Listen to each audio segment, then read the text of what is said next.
Thanks for the introduction. Thanks to the organizers for putting this together. It's been a it's been a great workshop. I've learned a lot. Although I will have to say it was a little ominous when the first morning I walked in and Google led me through a cemetery to get here. But it's a beautiful cemetery, so it's very nice. Yeah. So yeah, today I'm gonna. They asked me to do a tutorial on brake junction systems, and so. The way I broke up my talk is just to start a little bit with some history, talk about sort of molecular electronics and brake junction measurements in general, both the Stm Brake Junction and the mechanically controllable brake junction. So we've already heard quite a bit about the MCBJ, so I'll probably bias the discussion a little bit towards the Stm Brake Junction, which is what my group uses predominantly. And then I'll talk about various characterization approaches for single molecule devices that have been developed to using these instruments. And then I'll transition a little bit to talk about a new type of brake junction device that my group has been developing over the last couple of years. And it's a MEMS-based system, so I'll speak about that.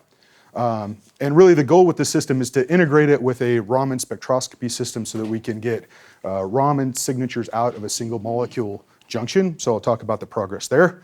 And then finally, hopefully with time remaining, I will pull everything together and show how we use these brake junction systems and the characterization processes that we talk about to study a single molecule memory element and understand some of the mechanisms involved in the switching of this device. So that's where we're headed. I figured I'd start at the beginning. As we heard yesterday, there was some discussion of molecular electronics going back clear to the 50s, but really most people point to this paper by Avaram and Ratner as really conceptually identifying that you could design a single molecule to perform electronic functions. And so really people point to this as the beginning of what we think of as molecular electronics. But right, this is something very hard to do from a real electronic standpoint, is to measure something like this. And so really experimentally, it started to take off more in the 90s. People doing STM measurements and IV characterization of single molecules on surfaces, doing Langmuir-Blodgett films to get rectification, and looking at single molecules really more in a transport dimension by controlling the local environment to see the electronic properties of individual molecules. And so then by the early 2000s, people have developed a lot of different ways of trying to make contact to and measure the electrical properties of molecular systems, whether they're small junctions or relatively large area junctions, scanning probe techniques, or mechanically controllable brake junction. But the ones that I'm really going to focus on today are these brake junction systems. So, of course, one of them is the MCBJ. And this is, we've heard quite a lot about this, but generally the way it works, right, is you have a bendable substrate, you put some metallic center system on top of it, and you have a little notch there. And then you put it in a 3-point bending system, and you push on the bottom, and that causes the substrate to bend, and it causes the electrodes to separate until it breaks. And you can do it in a liquid cell as shown here, or not. You can do it in vacuum.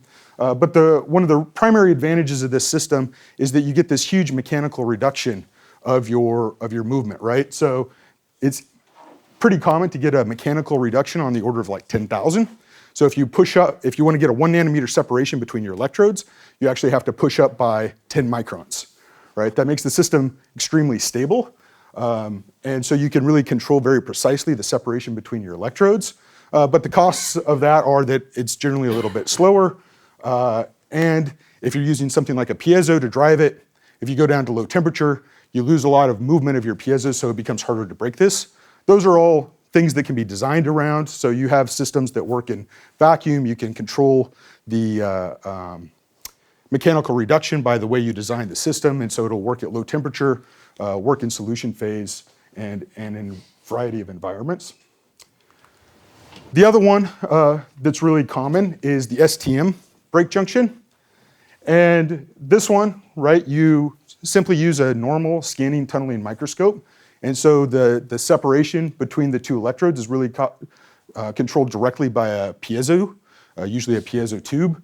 And you have a long wire here that you use as the tip, and just form and then once you have this system, right, the way you do measurements in both of these systems is to control the mechanical movement mechanical separation between the two electrodes and the presence of molecules that have some linker groups that are capable of binding to both electrodes, right?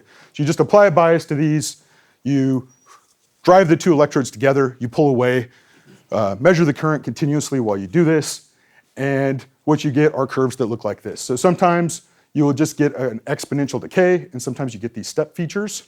Harry talked a lot the other day about this snapback feature. So when you break down from G0, you very quickly drop to a low current value, and then after that you see this tunneling background. And then when you get molecules, you see these plateau features. And then what you do from here is basically just count how much time you spend at each conductance value and do statistics on this. And you'll get a histogram that looks something like this if you do a one-dimensional histogram. And you get a peak here that is generally ascribed to being the most probable conductance for a single molecule device. So once you know this value, you can actually go back to your original traces and look at them and say, I have pretty good confidence that in this particular junction, I have one molecule present, right? Once you know this, you can also take it a step farther.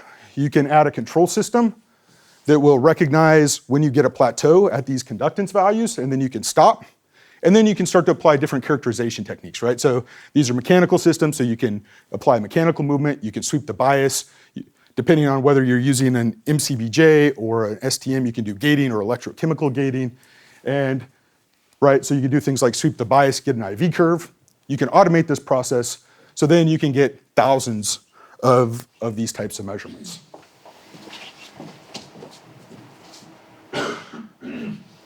So that's in general how these break junction systems work for molecular systems.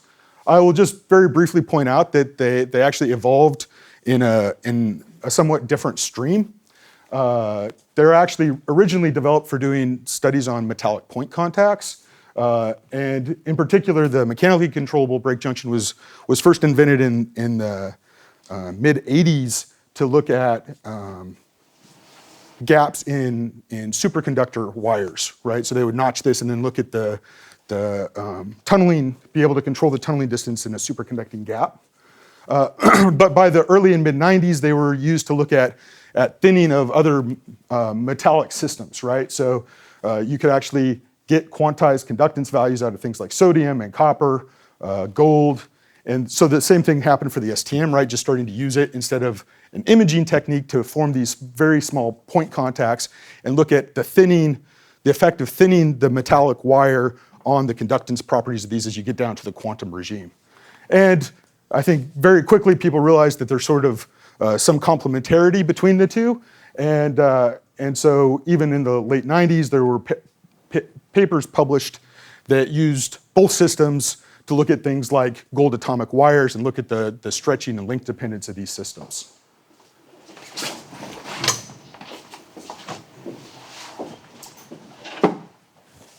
And then it was actually around the same time that people started to use these to look at molecular devices. So the mechanically controllable break junction was the first to really do break junction measurements on a molecule. Mark Reed published a paper in '97 trying to study benzene dithiol. Christian Joachim did a lithographically developed MCBJ to look at polythiophane. And both of these cases, really what they're trying to do is trap a molecular junction and then do IV characterization. And it was just after this, in the early 2000s, that both of these techniques were really applied in a more general way to molecular systems, right? And so by more general, I think the really huge advantage of both of these systems is statistics, right? So in 2002, Van Rutenbeek's group put hydrogen in a platinum break junction system at low temperature, and were able to see that they could get a conductance value for molecular hydrogen that was right around 1 conductance quantum, so just at G0. Just after that, N.J. Tao's group at Arizona State took this work that was being done on metallic point contacts, put a molecule in there that is an organic molecule in there, and then looked a couple of orders of magnitude below G0, and were also able to see steps, right? And in both of these cases, what they did is hundreds of measurements, and so they were able to develop statistics on what the most probable conductance values were, right? And then once you have statistics, I think this sort of changed the way people were looking at molecular electronics in general. So it allowed a lot of different groups to try different molecules, or try the same molecules and see if they got the same or different conductance values, and have sort of statistical confidence about what was going on. And so there was a sort of a long history of things like the alkane dithials, where at the beginning different groups got different conductance values, and then the groups, right, exchanged information, and we're able to say, oh, if we change our setup a little bit, or we look in a different conductance range, we're actually able to get each other's results. And so people were able to identify things like different contact configurations that give you different conductance values for these things. And so eventually the community sort of converged on reproducible values for single molecule conductance values. And it really came out of being able to do statistical measurements on these systems. Because if you look at the breadth of these, right, so these are a couple of examples that you actually get pretty thin, relatively narrow conductance histograms. But what you'll see in a lot of the data that I show is it's not uncommon to get things with a breadth on the order of one order of magnitude, right? So the conductance value could vary a lot. And if you're doing one device, it's going to be probably somewhere in that range. And so if people are doing one measurement here and one measurement here, the chances for convergence are much smaller, right? So statistics became very, very important. After those initial papers, right, the MCBJ is a primarily lithographic, although it doesn't have to be done lithographically, as we heard yesterday. And so there were quite a few groups that developed their own systems with various focal points for what they were trying to do, right? So some groups tried side gating, back gating, changing the mechanical reduction factor that you get, and various other implementations of the device, but it became pretty widely used. The same is true for the Stm Brake Junction. In some regards, this has been a little bit more accessible because you don't have to do lithography. If you have an STM, you can relatively easily set up Stm Brake Junction, but people used it to study a wide variety of different things in different environments. And really, the techniques themselves have not changed that much over the last 15 years. There's been some advances in things like changing the current amplifiers to be able to measure very wide ranges in your current, to measure things from the conductance quantum all the way down to over 6 or 7 orders of magnitude below G0. And there's been a lot of work on improving statistical methods to make sure that you're getting reproducible conductance values out of your data, right? Some of the first work that was published in this was just saying that, okay, if you logarithmically bin your data, then the tunneling background becomes just a constant and you can see your peak values better. There's been papers published on trying to identify steps in the current traces and add those to the histograms. And then more recently, people have started to focus on machine learning algorithms to separate out their data. And Harry talked a little bit about that on Tuesday. So those are the techniques as they stand. Just very briefly, I want to talk about the various characterization methods that are, I would say, commonly available. So I'm not going to talk about sort of unique approaches that are really used by a single group here or there that are very hard to implement. What I'm going to talk about here are ones that I think are probably the most generally used. So one of them, right, is if you can, using just standard handles that you have available, right? So one of the most obvious things when you grab a molecular junction is to sweep the bias, right? So you can do IV characteristics. And then I won't belabor this point because we've already heard some about it, right? Most of the time in a brake junction system, you're strongly coupled and your transport is dominated by a single level. So you can fit it with a single level model. You can get out things like the coupling, the energy level alignment. But there are other handles available, right? These are mechanical systems. So you can do mechanical characterization of your device, whether that's doing conformational changes or applying a high frequency modulation to your device to try and back out mechanical information about the system, right? So this, in principle, is giving you the derivative of the current with respect to the electrode separation. And so you can actually work out mechanical details about the system that way. We've heard some about gating using the mechanically controllable brake junction. You can also do gating in an STM brake junction, but there it's electrochemical in nature. So what you're actually doing is setting up a 4-electrode system where you're applying a potential through an electrolyte solution. So you have 2 working electrodes. One is the tip, one is the surface. The current between the tip and the surface has to be controlled by the tunneling current or the junction current. And then you'll have an additional current that is the electrochemical current between the counter electrode that's in solution and your substrate. And using these kind of things, you can look at things like transistor properties or redox properties of single molecule devices in situ at room temperature.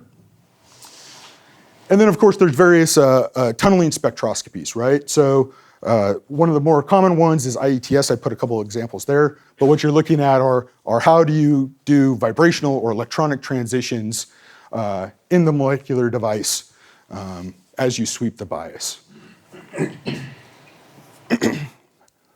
And so this list is by no means comprehensive, but using these kind of characterization tools, people begin to look at a lot of different areas within molecular devices, and it's enabled a lot of different things, right? So a lot of people have focused on trying to mimic conventional electronics, things like transistors, diodes, wires, but there's also other paradigms available, right? So this is a couple of examples of people controlling the coupling between the pi orbitals of the molecules and the electrodes to get changes in the conductance properties of the molecules.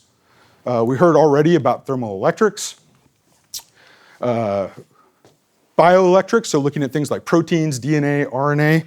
And David warned us the other day about using cartoons, so I made sure I picked my picture from a theory paper instead. And then one of the more emerging areas is to look at things like quantum interference, which we've heard a little bit about, to control the electronic properties of the system and do modulation. We'll also hear some more about spin, I believe, later today. And then one of the last areas that I think is still an emerging frontier are optoelectronic devices. So we heard a little bit yesterday about why it's difficult to do optical characterization on single molecule junctions. If you're strongly coupled to the substrate, then your excitation can get quenched very easily. And so while there are quite a few papers out there on cases where a molecule is decoupled from the electrode, in cases where you're looking at a break junction, there are very few papers on optical switching or optoelectrical characterization of the devices, just because it's hard to access those modes when you're strongly coupled to the electrodes. Okay, so that sort of pushes us through the first couple there, just to give sort of a background and set the stage for why we want to go on and develop a new type of break junction device. So what we really want to do is Raman characterization, right?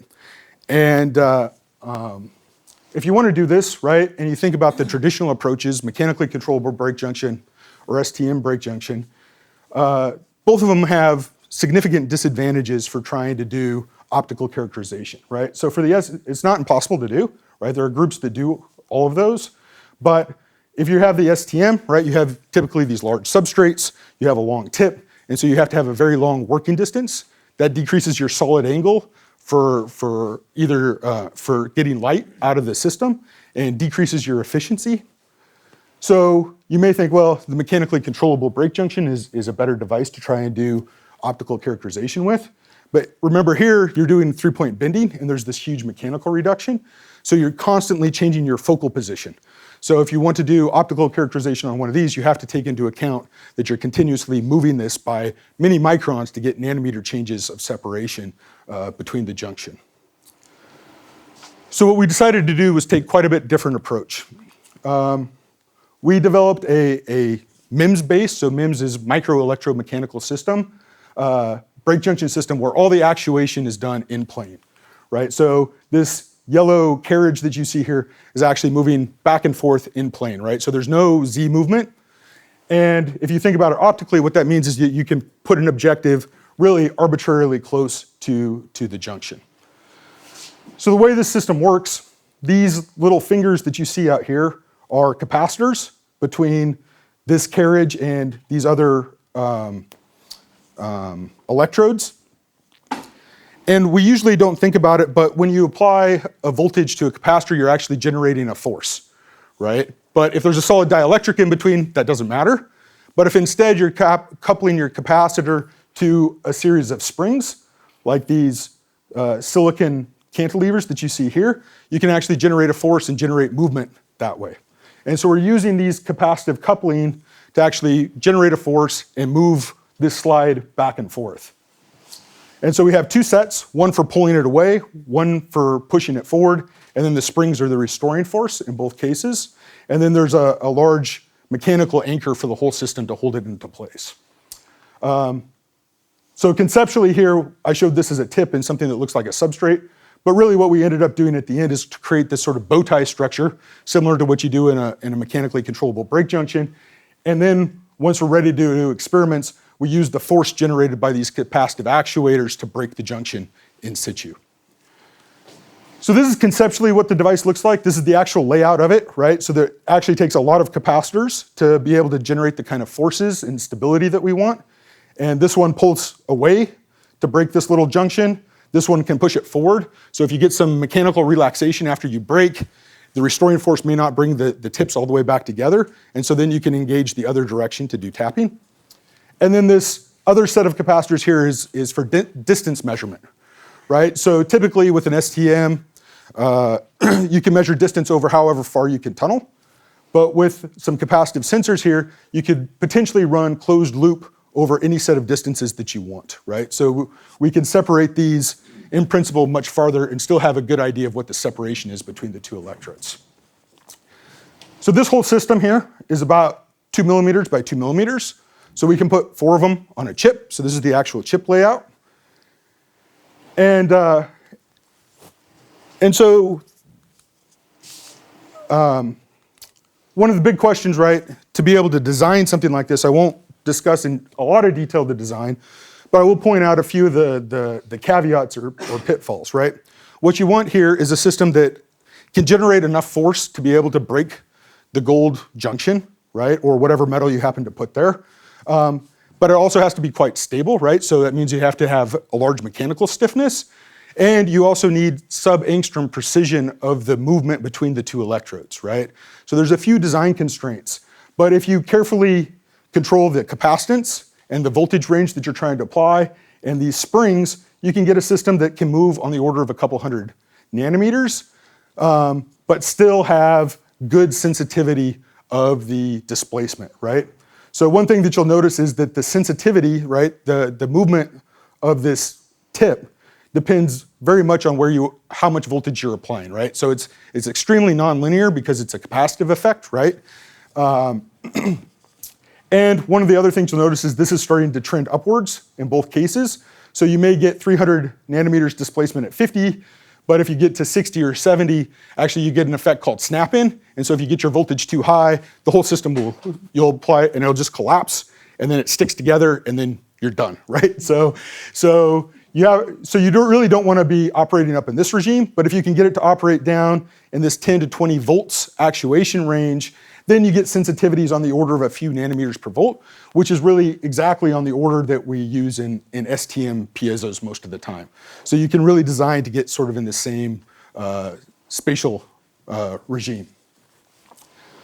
So that's the design. The fabrication, we didn't want to use e-beam lithography for this, so it's all photolithography, just traditional lithography process, just 2 mask steps. We use a silicon on insulator substrate, so there's a buried oxide layer there. First mask step, you just pattern the electrodes. So you do all the electrode patterning with 1 step. Then you etch down to the hidden oxide layer. And then you use the second mask step to etch underneath this bow tie structure to suspend it. And so this is the final suspended architecture that you'll be working with. And then the last step is you just etch under all of the electrodes, all the capacitors and springs to release the structure. And so this is what you finally work with. And this is what the system looks like once it's fabricated, right? So these are the capacitive sensors I was talking about. This is the engage comb. This is the separation comb. And then the actual business end of the system is right there. And if you look at so this bow tie, before you break it, is on the order of about 250 nanometers. But you can see the release works fine. This is about a 10 micron silicon layer. We have about 1 micron of separation to the substrate. And this is just some pictures of the springs and the drive motor and those kind of things. Okay, so that's how we fabricate it. That's what the system looks like. We started by characterizing it just using gold quantum point contact. If you start doing tapping with this thing, with just the gold, you can see very nice G0 peaks.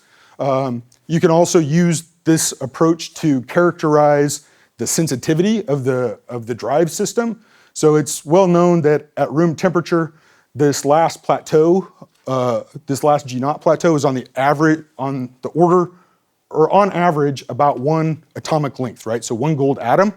And so you just do statistics as you break this thing about 40,000 times, and the peak here should be about 0.25 nanometers. And so that gives us a sensitivity for this particular device of about 3.5 nanometers per volt. Once it was working for gold, next thing we tried is just, does it work for molecules?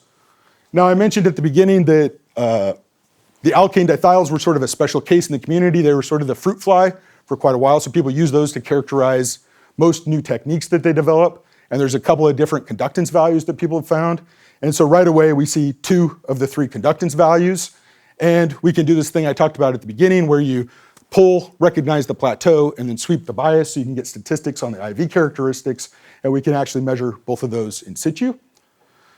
System also works in solution phase. So we put down biphenyl dithiol in a acetylene solution, did break junction there, and we get the recognized value for the conductance of biphenyl dithiol. So this is one that I will talk about quite a bit in a few minutes when we get to the Raman spec part of it. So you can measure molecular conductance.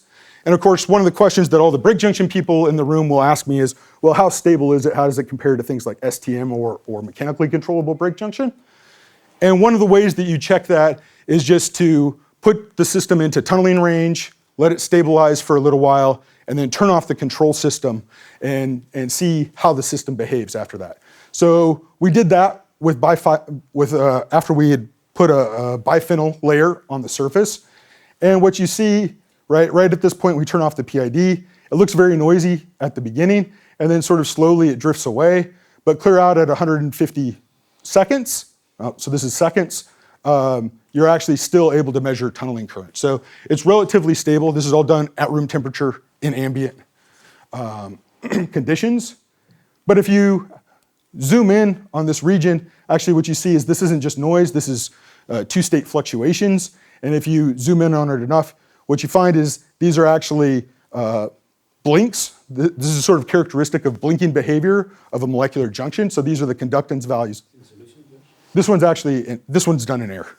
Yep. So we sprayed on the device.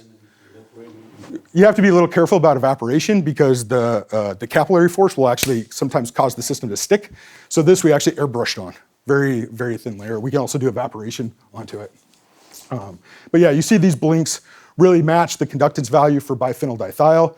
And so when I start talking about the Raman, this is the predominant technique that we've been using so far, is looking at these blinkings. And so you'll see a lot more data like this. This is how we're actually doing it. Real quickly, I'll also point out, so one of the other questions that will come up is, will it work at low temperature? Right, in principle, yes, but what people always worry about when you change the temperature is the thermal expansion and will something happen? Actually, we've only cooled it down to 80 Kelvin so far, but it works very well at 80 Kelvin. This is our G0 steps at 80 Kelvin. This is, right, the gold quantum point contact there. And then we did a similar experiment where we turned off the PID after we got a single atom contact. And so this is the first 10 minutes of data. And I guess my postdoc wanted a snack or something because he quit at that point. But yeah, so it can be quite stable at low temperature. You can even see, as we're doing these pulling measurements, some crinoline in the G0 trace, right, showing that we're actually sometimes pulling out some atomic chains. Okay, so that's the new break junction device that we've been working on and developing. Now, I want to talk about putting this system in a Raman spectrometer, right? So why are we interested in Raman? Well, there's quite a few reasons, right? So Raman is a pretty conventional technique for looking at low-dimensional small materials, right? Things like carbon nanotubes, graphene nanoribbons, all have very specific vibrational modes that show up that will allow you to determine if you have the substance that you want. But that's also more generally true for molecular systems in general. You get this fingerprint this chemical fingerprint of all the, well, not all, but the vibrational modes in the molecular system that can really tell you that you have what you expect. But even more than that, if you have changes in the conformation or contact geometry, or you've integrated some molecular substituents, you will be able to tell all these things. So the question came up yesterday, can we actually identify what we have in the molecular junction, like what the real configuration is? And in principle, Raman should be able to give us that kind of information. But to do so, we really need to be able to say, we're getting a Raman signal from the molecule in the junction, right? So that's the direction that we're pushing, and that's what we're trying to do. It can also tell you other things about heating in the device and give you some more information about conformers and fluctuations and things like that. So conceptually, this is what we want to do, right? We want to be able to hold a single molecule junction. On one side, get out the Raman spectrometry, and on the other side, get out charge transport information. So when we started this, the question was how do we want to integrate a Raman system with a brake junction device, right? So we have low temperature STM in our lab. So the first thought was to try and develop a Raman system that will work with that. And then I looked at the distance that we would have to work with and the solid angle, and I said, well, we'll have to integrate for probably hours, maybe days, to get a reliable signal. So what we ended up doing was developing the MEMS system to be able to work with a micro Raman spectrometer, right? So the idea is to get as high of throughput as we can so that we can get a lot of measurements and then be able to do statistics to really be able to say, this is what sort of the average conformation looks like, right? Or the average Raman spectra of the system looks like. And so so we use a 785 nanometer laser, right? And then the idea is to be able to put something like the brake junction as close as possible to the objective lens. And so I've shown it here with the MEMS brake junction. We also have developed just an STM style brake junction that's lateral, so some of the data I will show is not from the MEMS system. But if you do it with the MEMS system, this is what it really looks like, right? So you can park the objective literally right on top of this brake junction device so you can collect as much of the light as possible. And doing that, we've been able to push our time resolution for obtaining the spectrum down as far as possible. So what we've gotten to now is we do 22 millisecond integration time. So we can actually get reasonable Raman signals out of our system in just 20 milliseconds. Okay. So if we want to do this with the brake junction system, right, it's an optical microscope, so we can just take an image of the device. It's confocal, so we can actually scan around on the surface as we're taking Raman data to see what it looks like. So if you just look at the Rayleigh scattered light, you can recreate the brake junction part of it. But if you put molecules down on there, you can also get the Raman spectra of this, or the Raman image of this. So here what we're looking at is the 1580 vibrational mode of the biphenyl dithiol, right? So that's this mode here. It's actually a ring mode. And you can see that there's a hot spot right in between the junction, right? So you can focus on that point and you can optimize your Raman signal there. So this is just Sayers at this point, right? So you get some Sayers signal from it, and so you can see that there's a hot spot there. And then what we do is just bring the system into tunneling range and then do these sort of blinking experiments that I showed a minute ago, where you just wait and see if a molecule binds and if it breaks. So we'll get traces that look like this. You get the current, you get a switch, and then your junction is stable for some time. This is about a half a second. And then you get some conformational change or a breakdown, and then you get a different current value, right? So this is all run open loop. And this is the kind of data that we get out of it, right? So each line here of 20 milliseconds is one Raman spectra. And you can see a very clear shift when we get these blinking events happen, right? So there's a huge change in intensity and the number of modes that show up. And then once there's this second conductance event, you get another change in the signature. So you probably can't tell the contrast here, but this side is a little bit brighter than this side. But clearly neither one of them is bright here. And there's actually a lot of sort of fine structure taking place in the interim regime. Right, and so then if you look at one of these, you can see what the Raman spectra you get out during that time is. And this is what the experiments look like, not really in real time, but this is sort of the data collection, right? We'll see blinks, you'll see different changes in the spectrum. You'll get a change. And then eventually, sometimes, right, this stays at a low Raman value, but also sometimes it seems like the molecule drifts out of the hot spot, and then we get no more Raman signature at the end, right? So there's a wide variety of different things that we get. Let me run that one more time. So this is sort of just a cartoon, right, of conceptually what we're imagining here. But there's some conformational changes here that are correlated with conductance. You also see a change in the Raman signature when those things happen. Okay, so now we're at this point where we can get a lot of Raman data. There's clear changes in the intensity when we see these blinking events. And we can correlate each Raman spectra that we get with one conductance value. So the question is, can we really say that this is a Raman signature from the molecule in the junction? Or is this getting more of a background from the area around it, or a convolution of the two, right?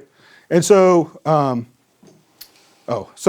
forgot about this. So one more thing before we get to that, just to show another spectrum or another change like this, right? So this is before and after, and so you can see some Raman signatures on either side of the blink, but when the blink happens, you get this huge change in intensity. You can compare this with DFT data as well to actually go through and identify peaks, right? So, and so you can see here that many of the peaks that you get are the same ones as are predicted, and there's, I would say, decent agreement with the intensities, but it's not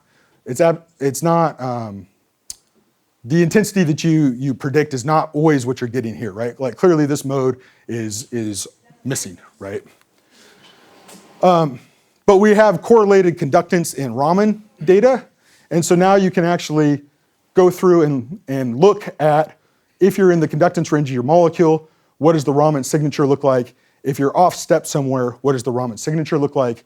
And compare those two, and look at averaged spectra over those spaces, and you can see that there are very clear differences, right? But then there's still this question, how do we know that what we're getting here is the Raman signature of the molecule in the junction, or is it really something that's you're getting an enhancement over a wide range, and as you're getting these sort of hot spots, you're getting sort of an averaged effect over a few molecules.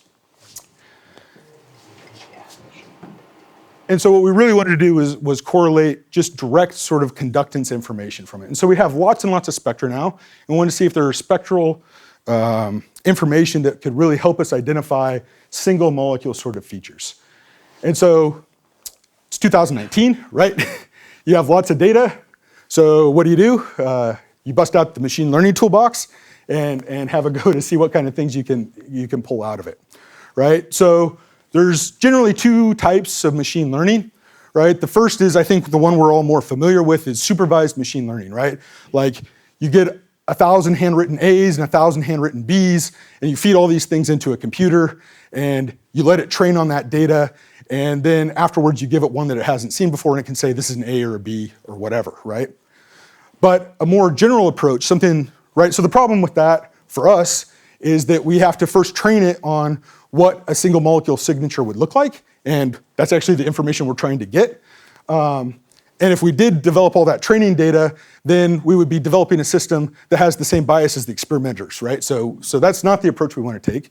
Instead, what we do is unsupervised machine learning. And the way this works is you just feed it a bunch of data, and you say, find things that look similar and put it into different clusters, right? And so that's what we did. We just said, we don't want to give any input to what this is. This is just all of our Raman data. Put it into different clusters. And I should point out we did this without including the conductance data, right? So we can cluster the spectra together and then see how that correlates with the conductance data after the fact. So we tried a few different things. What we finally converged on was 3 clusters of all of our Raman data, right? So this is a few hundred seconds of Raman data. And what you can see is there's clear differences between the 3 clusters. So this one in general has very low Raman intensity. The second one has a lot of Raman intensity and a lot of very clear modes that show up. And the third one is sort of in between, right? It has more intensity than this one, but not nearly as many modes as this one does. And then we can take the next step, right, and go back and correlate this with our conductance data, right? So if you take the first one, right, this is relatively weak Raman data. And what you can see is the conductance values that we get are sort of all over the map here. The data looks pretty noisy. And so what we think is going on in this case is these are ones where we're relatively far away, generally either relatively far away or the hot spot is sort of hidden from the spectrometer, right? The objective lens. If you look at the second one, these actually you see there's a lot of very clear plateaus here, right? And these values all correspond very well with the conductance value that we get for biphenyl dithiol, right? So this really looks like it's more like on-step data. And this one is things that are higher in conductance in general than the cluster 0. But again, you're seeing a lot of drifting things going on. There's a few plateaus in there. But in general, right, the Raman spectra is weaker. So then you can look at the conductance histograms for each one of those, right? So this one, very broad and a little bit low. This one is also quite broad, but there's some counts here at the conductance value for a molecule. But this one really seems to be just data distributed around the conductance value for biphenyl dithiol. So what we think is going on here is either these are ones where we're in sort of a very close tunneling range, and so we're getting quite a bit of enhancement, but we're not really bound.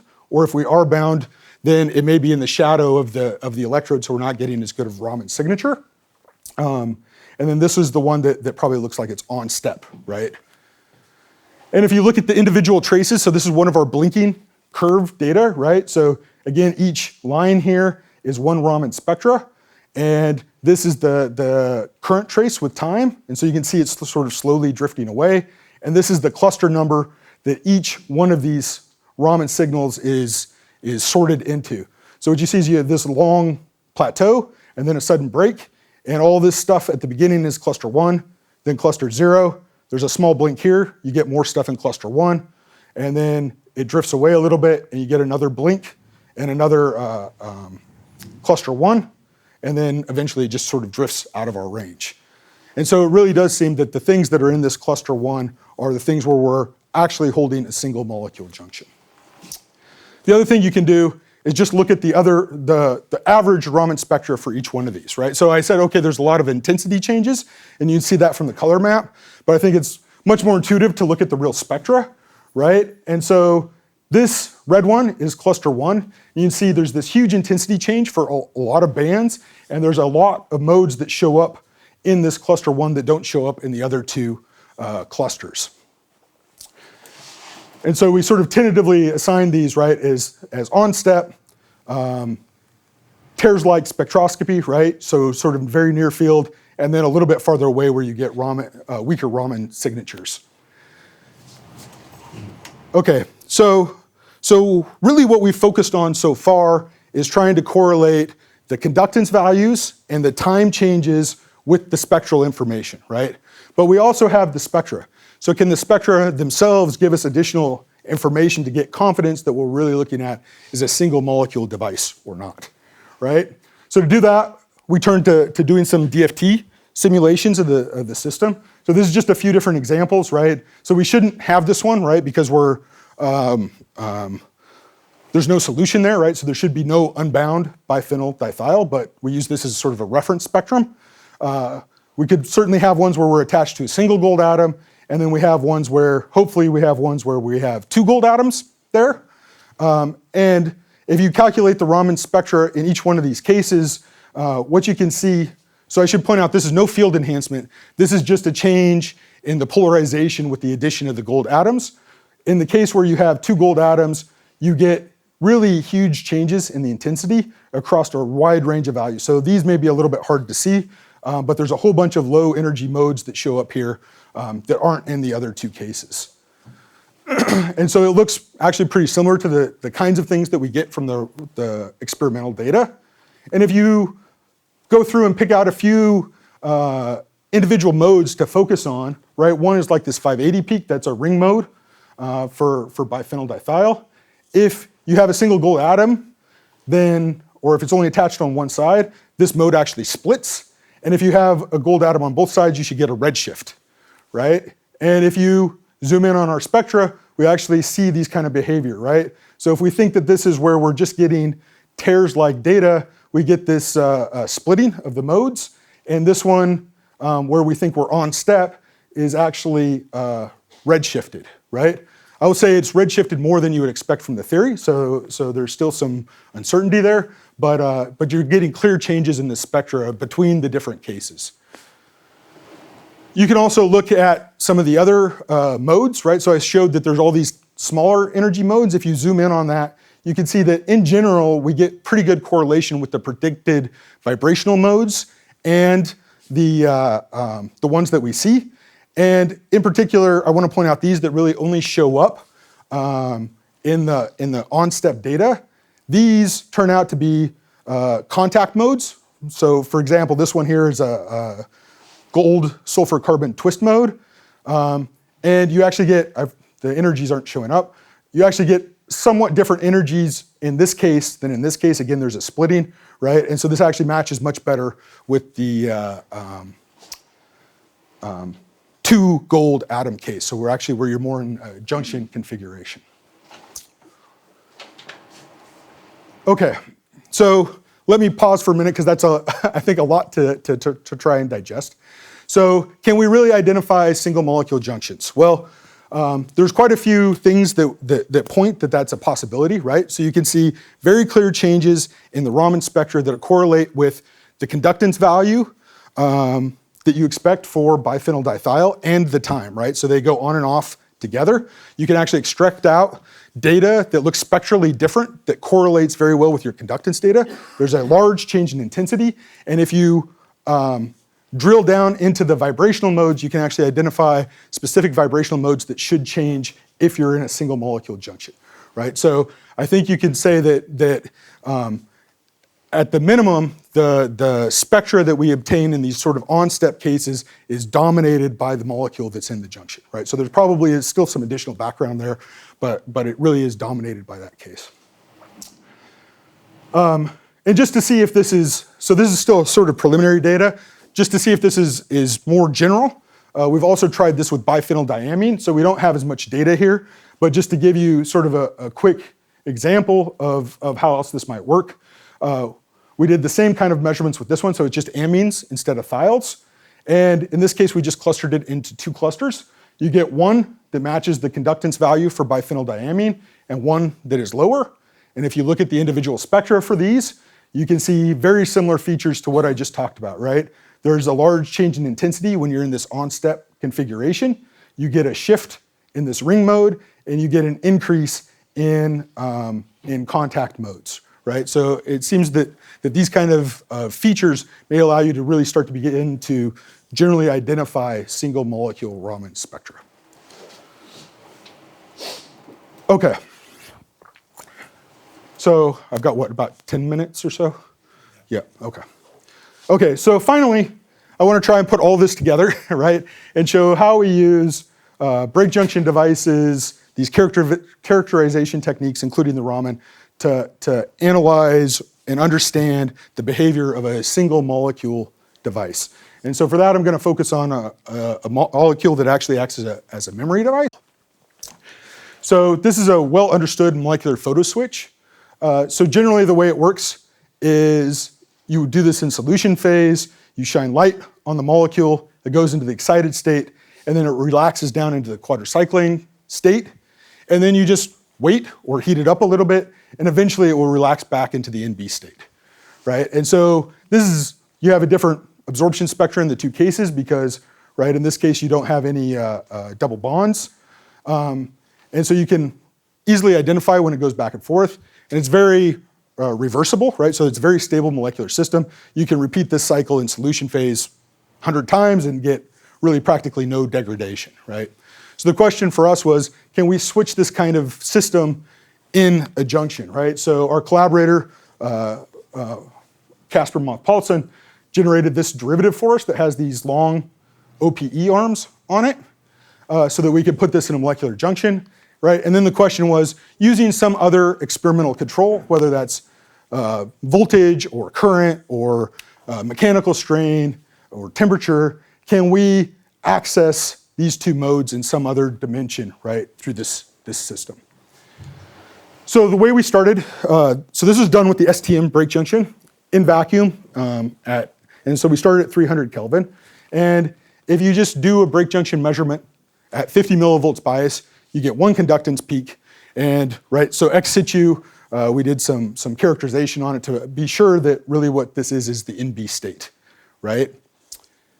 And if you just go to 150 millivolts, you get a completely different conductance histogram. So the conductance here is about 1 order of magnitude lower. It's about a factor of about 8 lower in conductance. And so again, ex situ, you can convert these all to QC form and then measure them, and this is the conductance value for this form. But here what we've done is just put on the surface the NB state and measured it at 2 different biases, and what we get are 2 different conductance values. And if you look in between, what you get is both populations.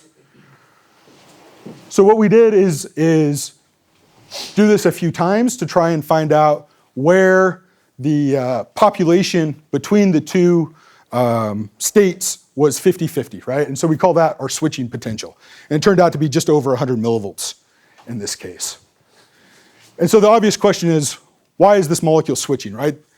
I told you that it photo switches, right? So it actually photo switches with like 400 nanometer light, right? So that's actually a lot of energy, and here we're doing it with 100 millivolts, right? So it's a very low energy, or relatively low energy change. And so it could be field driven, it could be the excitation of a vibrational mode, right? There's a lot of different options. So one of the first things to do is just change the temperature and see how the system behaves at a different temperature. So we cooled down to 80 Kelvin and did the same kind of measurement, and you see the same kind of trend. But the potentials that you get the switching at occur at much higher values, right? So in the other case, at 150 millivolts, we only saw the QC state, but here at 180, you're still dominated by the NB state. And by the time you get to 210, you're totally dominated by the QC state. So at 80 Kelvin, the switching potential actually turns out to be about 100, just over 180 millivolts. So right away, that rules out a few options for what's driving the switching mechanism, right? So it shouldn't be just a single vibrational mode that you're activating. It's also not field driven because it's changing with the field. The field is different at different temperatures. It's too low to probably be a charge effect. And so most likely what we think it is temperature, right? So it's maybe a thermally driven process. And the way to test that is you just do these same kind of measurements where you pull out the switching potential at a wide range of different ambient temperatures, and what you get is this very nonlinear behavior. So a few years ago, DeVentura's group developed this model to estimate or to look at what the effective temperature of a molecular junction should be under an applied bias. And it turns out that the fourth power of the effective temperature goes as the square of the bias. And I should point out this applies at low relative biases. And the only fitting parameter here is the electron-phonon coupling, right?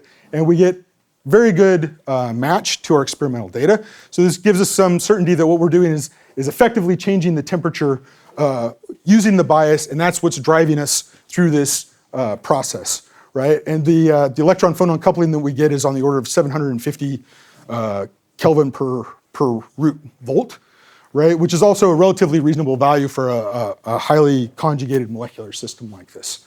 So we think that we're thermally driving the system over this activation barrier. You can also take this a step further and sit at one ambient temperature and change the biases. And since you know what the electron-phonon coupling is, you can tell what the effective temperature is. Then you can fit this with a rate constant and figure out what the activation barrier is. So it looks like the activation barrier was just under 1 EV. It's about 0.9 EV.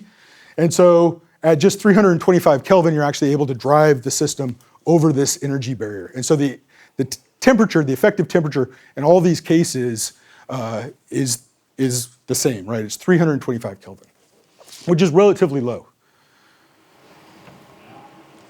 So we determined we can do this.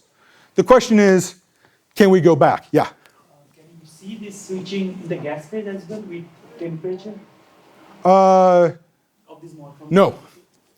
So the problem is that both processes are thermally driven, right? So if you're in the gas phase, then you get competition between the two effects, right? But so we don't see stochastic switching here.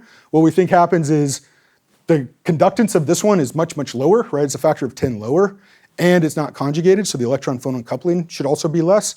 And so when we switch to the QC state, the temperature goes down, and then it's stuck in that state, right? So I don't understand, in the break junction, what is happening when the molecule is connected? It's connected. It's connected to both, right? So you get this isomerization effect, right, where these double bonds turn into single bonds here, but that's not causing a large conformational change, right? It's not moving the arms. So you're just switching this internal structure. So it's an isomerization process without causing a gross conformational change. So you can hold it in the junction, and in situ see the switching changes. So do you see in IV curves? Yeah, I'll show you some in a minute. Yep. Right. So we also know that if we just waited long enough, eventually we could go back this way. But the question we wanted to ask is, can we drive back this way, right? So I mentioned the heating is less in this case because, of course, the power is going to be less, the resistance is higher. And so we thought, well, if we just increase the bias, we can get it back, we can heat it up and get it back over this barrier, right? And so we tried that. And you start at 180 millivolts, right? I already showed these two. And then if you get up to 1 volt, the population inverts a second time. So you actually start to see more in B states. And if you get up to 1.5 volts, you're actually dominated again by NB. So we tried the same kind of experiments that I showed, right? We did these as a function of temperature from 80 all the way to 300 Kelvin. In this case, we didn't see any temperature dependence of the switching potential. It was always the same. Well, there's maybe a slight trend there, but it's within the error bars, right? And it turned out that the average switching potential was about 1.1 volts, right? So just over 1 volts for the back switching. So it doesn't look like it's a thermally driven process going backwards. So the question was, well, what's going on? What's the mechanism in this case? So we did some IV curves, and sometimes it switches, and then there's some percentage of times it doesn't switch. So if you just look at the ones where it doesn't switch, you can fit this with the single level model we talked about earlier and we've heard so much about. And it turns out that the energy level alignment is about 1.15 volts, right? So very similar to what we're getting here. So what we think we're doing is getting the HOMO level into the bias window and then getting a radical formation, right? So it turns out that electrochemically, this is a well-known process. You can catalyze the QC to MB reaction electrochemically, right? So you put a charge on, or well, take a charge off, you react and get to the MB state, and then the charge comes back off, right? And so we think that that's what's happening in this case. So we get these changes going from NB to QC and QC to MB, both of them driven with a bias, but the reaction mechanisms in both cases look quite a bit different, right? But they do switch in both cases. So the obvious question is then, can you switch them in situ back and forth? So what we did is this pull and hold method where we pick up a molecule and then in this case we apply a square wave potential. So we go from 250 millivolts, that's one that we know will set it in the QC state, and then increase the voltage to 1.25 volts to put it into the MB state, and then go back and forth, right? And if you look at the conductance traces during this time, what you see is very clearly you can shift it back and forth by this order of magnitude change in the conductance. So it actually does switch back and forth in situ. This is all, yeah, so this is average data in the junction, right? So we just hold it and switch back and forth, and you can see, so something like 70% of the traces made it through all the cycles, and so there's actually not very much data, right, in this sort of off case. So it switches, right? But what I said at the beginning was it was a memory element, right?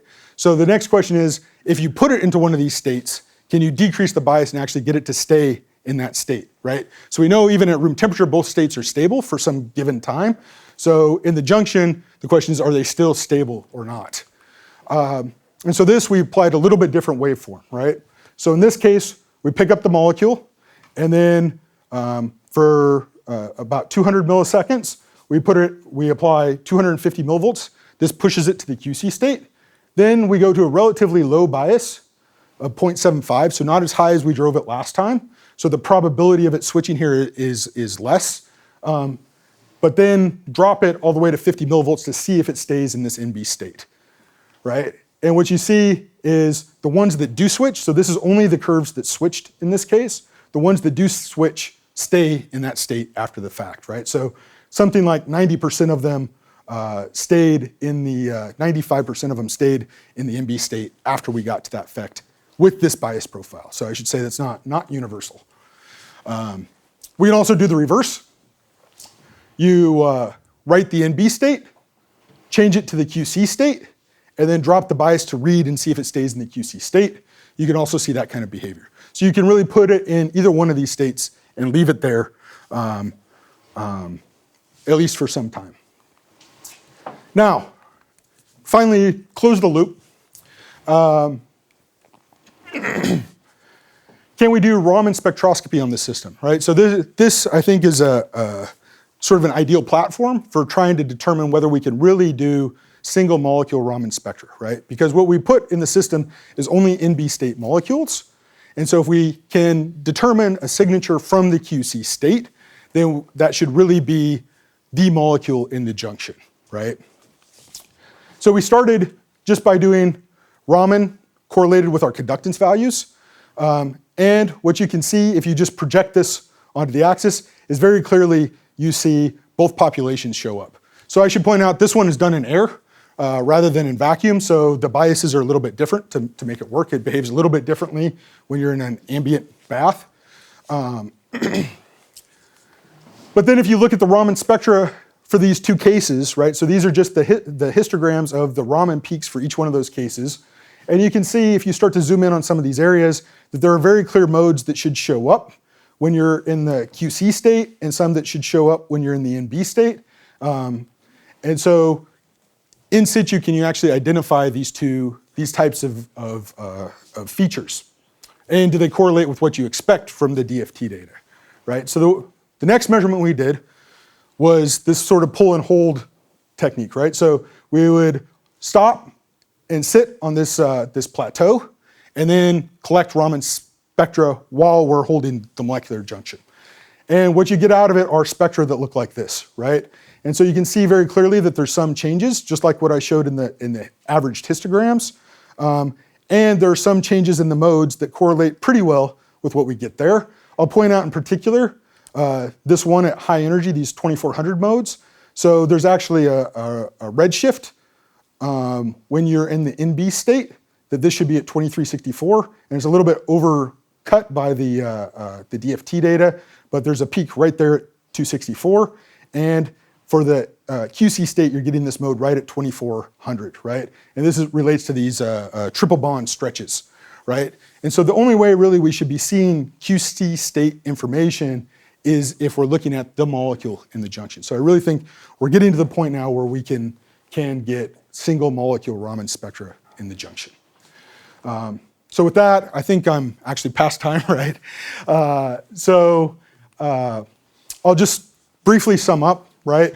So I spent quite a bit of time at the beginning talking about history, the history of the Stm Brake Junction, the mechanically controllable brake junction, and this new MEMS system that we've developed, how we integrate it with the Raman system, and then talk about how we can get to the point where we may be able to say we're getting Raman signatures from a molecule in the junction. We've spent a lot of time now on the biphenyl dithiol case. We can see clear changes in the spectra that are correlated both in conductance and in time. The features can be extracted sort of automatically to show that there's a statistically significant difference in the spectra when you're on step. And it does at least potentially seem to be a similar trend with other molecular systems. And finally, I used these various characterization techniques to look at a single molecule memory element. So with that, I'll stop. This is my group right now. Hawk is a postdoc from Taki Lee's group, and he developed the MEMS system and has been working very closely with Luke to do the development of the Raman system. And Billy is about to graduate, and he's been the one working on the molecular memristor. And of course, there's a whole team behind us to make all of this happen, so I want to thank everybody that we work with. So thank you very much for your time.